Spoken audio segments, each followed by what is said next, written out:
Nutrition, oui, mais pourquoi nutrition holistique?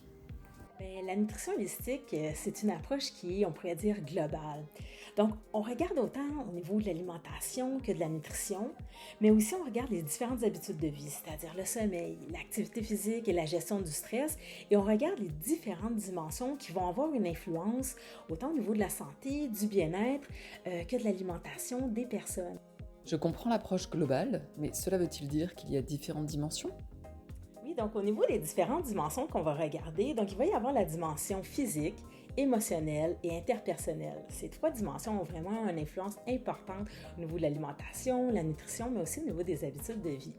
Il va y avoir aussi la dimension spirituelle à laquelle on va prêter une attention, c'est-à-dire qu'est-ce qui est plus grand que soi, ce qui donne un sens à la vie.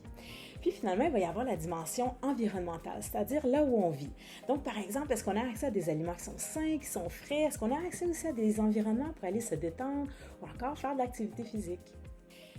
Merci Karine, c'est plus clair. Est-ce que l'on voit tous ces aspects dans les cours? Oui, dans notre programme, on a une variété de cours. Donc, on a autant des cours sur les macros et les micronutriments que sur la nutrition aux différents stades de vie, les différents types de régimes alimentaires qu'on sait qui peuvent prévenir des maladies.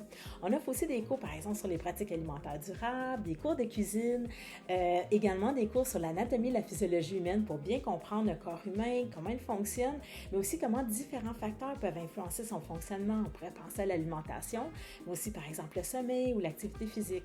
Puis, on a aussi des cours, par exemple, comme la promotion de la santé et sur les approches holistiques, différentes approches holistiques et complémentaires.